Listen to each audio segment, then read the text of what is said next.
नमस्कार, मी पंकज. आपण पाहतात SSM न्यूज. पैसा असला की माणूस मोठा होतो असं होत नसतं, तर त्याच्याकडे असलेलं दानशूरपणा त्या माणसाला मोठा करत असतो.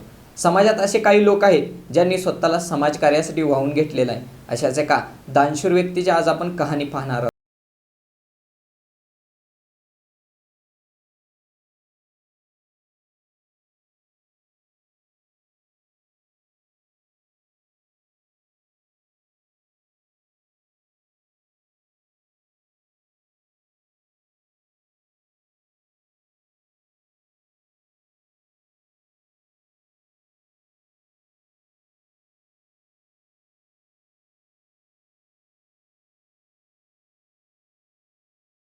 कोरोनाची परिस्थिती हाताबाहेर जाऊ नये यासाठी शासनाने संपूर्ण देश लॉकडाऊन केला.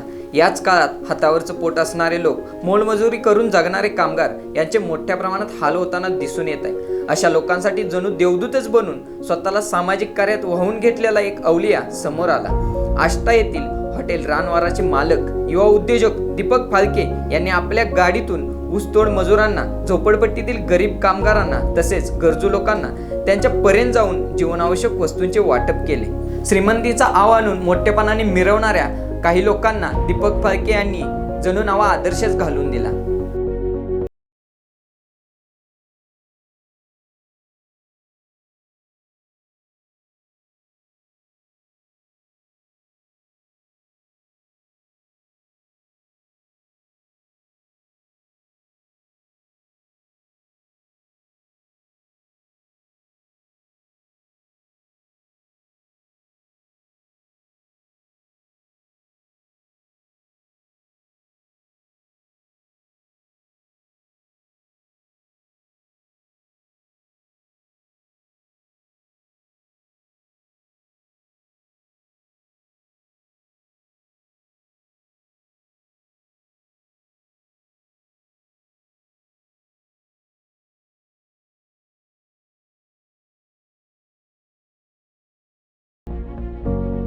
वेगवान आणि ताज्या बातम्यांसाठी पाहत राहा फक्त SSM न्यूज.